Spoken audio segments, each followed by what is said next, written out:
데살로니가 전서.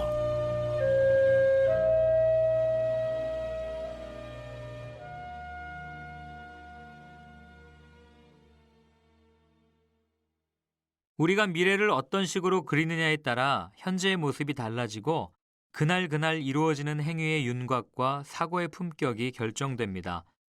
미래관이 분명하지 않은 사람은 무력하게 살기 마련입니다. 수많은 정신적 질환과 대부분의 자살이 미래가 없다고 느끼는 사람들에게서 일어납니다. 기독교 신앙의 특징은 언제나 강력하고 분명한 미래관이었습니다. 그 미래관의 가장 구체적인 특징은 그리스도께서 다시 오신다는 믿음입니다. 예수를 따르는 사람들은 그분께서 승천하신 날부터 그분의 오심을 기다리며 살았습니다. 예수께서는 자신을 따르는 이들에게 다시 오시겠다고 말씀하셨습니다. 그리고 그들은 다시 오시겠다는 그분의 약속을 믿었습니다. 그분을 따르는 사람들은 지금도 그 약속을 붙들며 삽니다. 그리스도인들에게는 미래를 알고 믿는 것이 가장 중요하기 때문입니다. 이러한 믿음 때문에 우리는 현재의 매 순간을 희망으로 마주할 수 있습니다. 미래가 예수의 다시 오심으로 인해 결정되는 것이라면 불안에 떨거나 환상에 잠길 이유가 없기 때문입니다. 예수께서 다시 오신다는 믿음은 우리 삶에서 혼란을 제거해 줍니다. 그리고 우리는 훨씬 더 자유롭게 하나님의 자유에 응답할 수 있게 됩니다. 그럼에도 불구하고 이 믿음은 오해를 받기도 합니다. 어떤 사람에게는 꼼짝 못하게 하는 두려움으로 다가오기도 하고 어떤 사람에게는 끝없는 게으름을 조장하는 수단이 되기도 합니다. 바울은 데살로니가의 그리스도인들에게 보낸 두 통의 편지에서 무엇보다도 사람을 무력하게 만드는 잘못된 생각을 바로잡습니다. 그리고 하나님께서 장차 예수 안에서 이루실 일을 확신하면서 팽팽한 긴장감과 즐거운 마음으로 계속해서 살아가도록 격려합니다.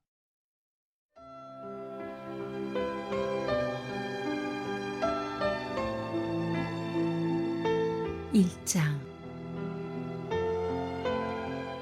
나 바울과 실루아노와 디모데는 데살로니가 교회 곧 하나님 아버지와 주 예수 그리스도께서 모아주신 그리스도인들에게 문안합니다. 놀라우신 하나님의 은혜가 여러분과 함께 하기를, 하나님의 든든한 평화가 여러분과 함께 하기를 바랍니다.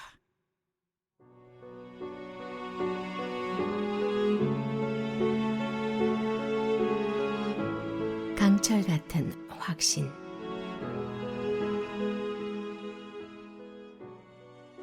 우리는 여러분을 생각할 때마다 여러분을 두고 하나님께 감사를 드립니다. 우리는 하나님 우리 아버지 앞에서 여러분의 믿음의 행위와 사랑의 수고와 우리 주 예수 그리스도를 따르면서 보여준 소망의 인내를 떠올리며 밤낮으로 기도합니다. 친구 여러분, 우리는 하나님께서 여러분을 몹시 사랑하실 뿐만 아니라 여러분에게 안수하셔서 특별한 일을 맡기신 것을 잘 알고 있습니다. 우리가 여러분에게 전한 메시지는 그저 말에 그치지 않았습니다.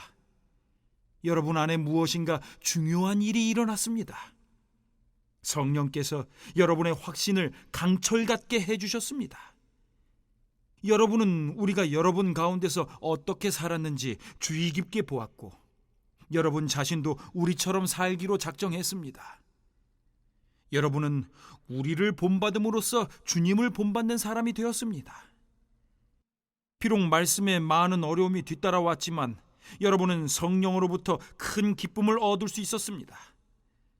여러분은 기쁜 일에 따르는 고난도, 고난에 따르는 기쁨도 받아들였습니다.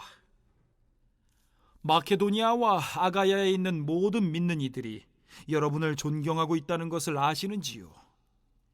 여러분의 소문이 주위에 두루 퍼졌습니다.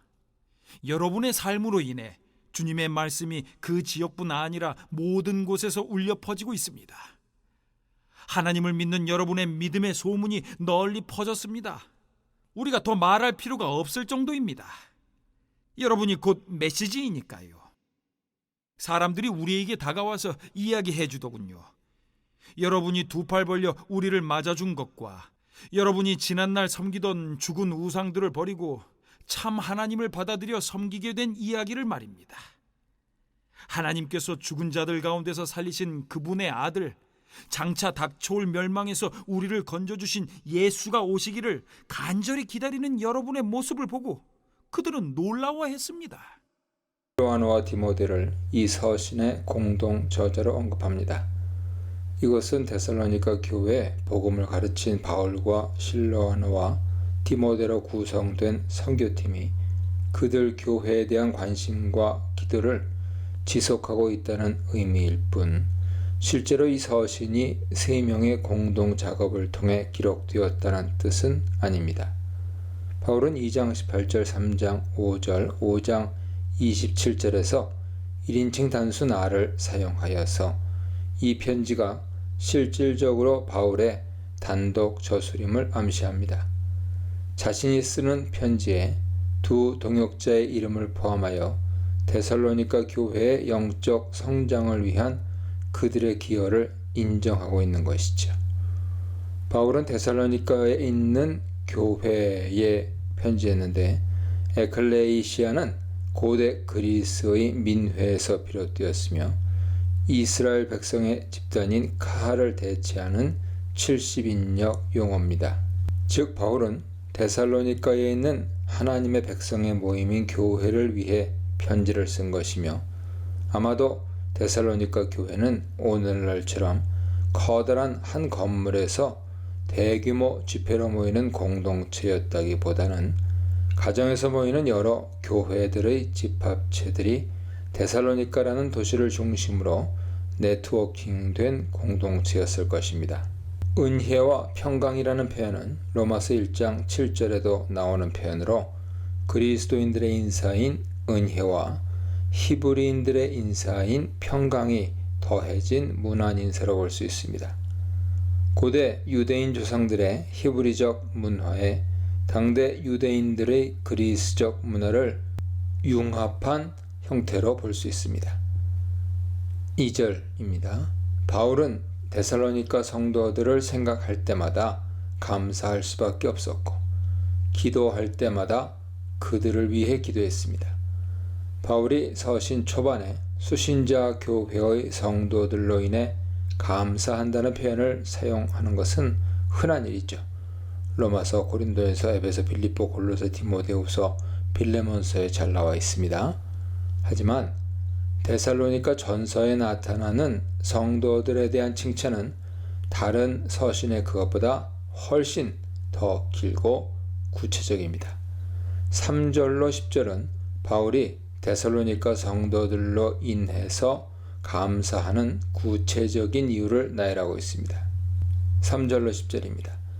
바울은 데살로니가 성도들의 삶의 내용으로 인해 하나님께 감사하는데, 우선 3절에서 이를 믿음, 소망, 사랑의 삼중 은혜를 통해 제시합니다.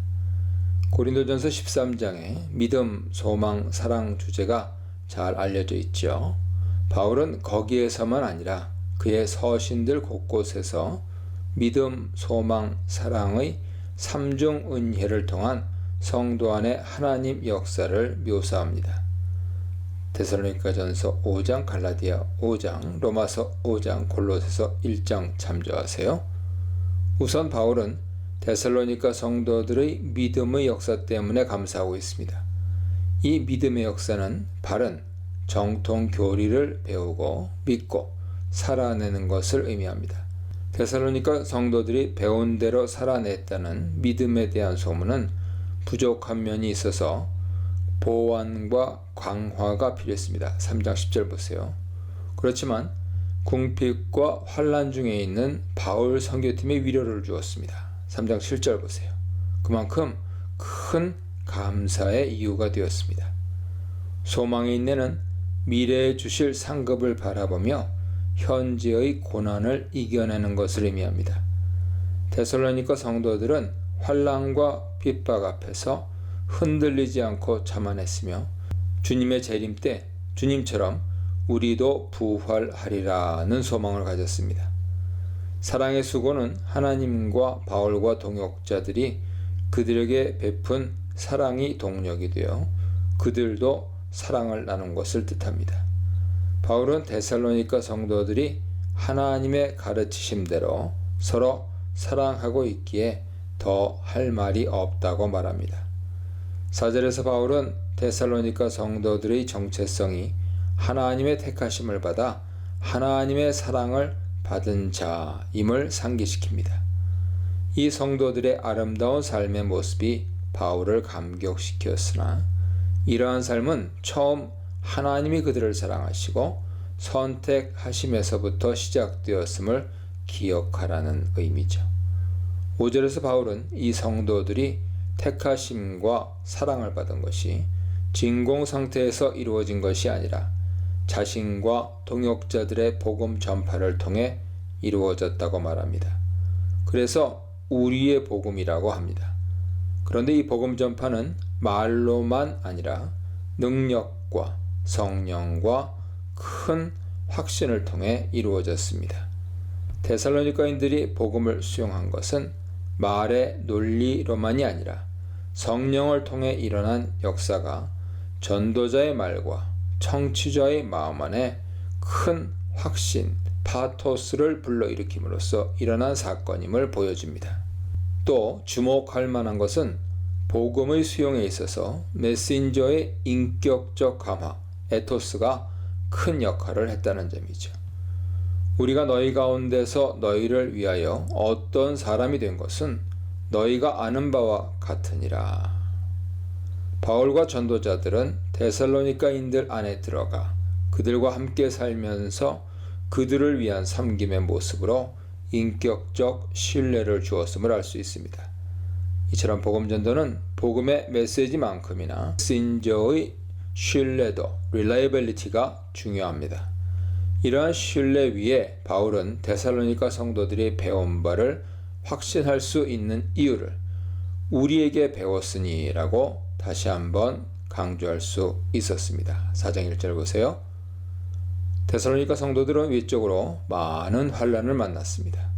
하지만 내적으로는 성령이 주시는 기쁨이 넘치니 말씀을 잘 흡수하였고 그 결과 우리와 주를 본받은 자, 문자적으로는 우리와 주님의 모방자가 되었습니다. 즉 환난을 만나도 믿음으로 승리한 바울 그리고 선교팀처럼 나아가 환난을 이기고 십자가와 부활로 승리하신 주님처럼 환난에 넘어지지 않고 승리자가 되었습니다. 데살로니가 성도들이 바울과 주님을 본받은 자가 된 결과 그들은 마게도냐와 아가야의 모든 신자들에게 모범이 되었습니다. 타 성도에게 모범이 되려면 복음을 전해준 자와 그 복음의 핵심인 예수 그리스도를 모방함으로 가능합니다. 그들이 주께서 가신 삶의 길과 그들을 위해 고난과 순교의 길을 간 신앙 선배들의 길을 따라갈 때 어느새 다른 성도들에게 모델이 되어 선한 영향력을 끼치고 있었습니다. 주의 말씀, 즉 복음과 데살로니가 성도들의 믿음에 대한 소식이 마게도냐와 아가야의 그리스도인들에게까지 울려 퍼졌습니다. 아마도 마게도냐에서 데살로니가가 가지는 중요한 항구 도시로서의 지위와 비아 에그나티아라는 도로의 역할이 복음 확산에 도움을 주었을 것입니다. 그들로부터 나온 주의 말씀과 하나님을 향한 믿음 그리고 그 소문이 마게도냐와 아가야에 끼친 선한 영향을 목격한 바울과 선교팀은 아무 말도 할 것이 없을 정도로 만족하고 감사했습니다. 데살로니가 성도들과 바울 선교팀에 대한 마게도냐와 아가야 사람들의 증언을 소개합니다. 증언의 내용은 크게 네 가지죠. 바울 선교팀이 어떻게 데살로니가 성도들 가운데 들어갔는지, 그들이 어떻게 우상을 버리고 하나님께 돌아왔는지, 그래서 살아계시고 참되신 하나님을 섬기게 되고 다가올 진노에서 구원하시는 예수님의 강림을 기다리게 됐는지를 증언했습니다. 최후 심판 때 하나님의 아들 예수께서 우리를 하나님의 진노로부터 건지신다는 개념은 복음의 핵심이며 칭의론의 핵심입니다. 선교팀의 복음 전파 한 번과 데살로니가인들의 회심 과정 2, 3, 4번이죠. 이 네 가지가 마게도냐와 아가야 사람들에게 신선한 충격으로 받아들여졌음을 보여줍니다. 참으로 진정한 회심은 삶의 방식에 있어서 획기적인 변화를 가져오죠. 우상을 섬기던 그들이 하나님께로 돌아왔고 하나님만을 살아계시고 참된 신으로 여겼고 그분의 아들이 재림하셔서 심판에서 구하실 것을 기다리고 있습니다. 변화의 열매가 있는 회심이었습니다. 열매 있는 삶을 향한 감사, 온전한 복음 선포를 인한 감사, 믿음의 본이 되는 삶을 향한 감사, 변화된 삶을 향한 감사에 대해 묵상해 보시기 바랍니다.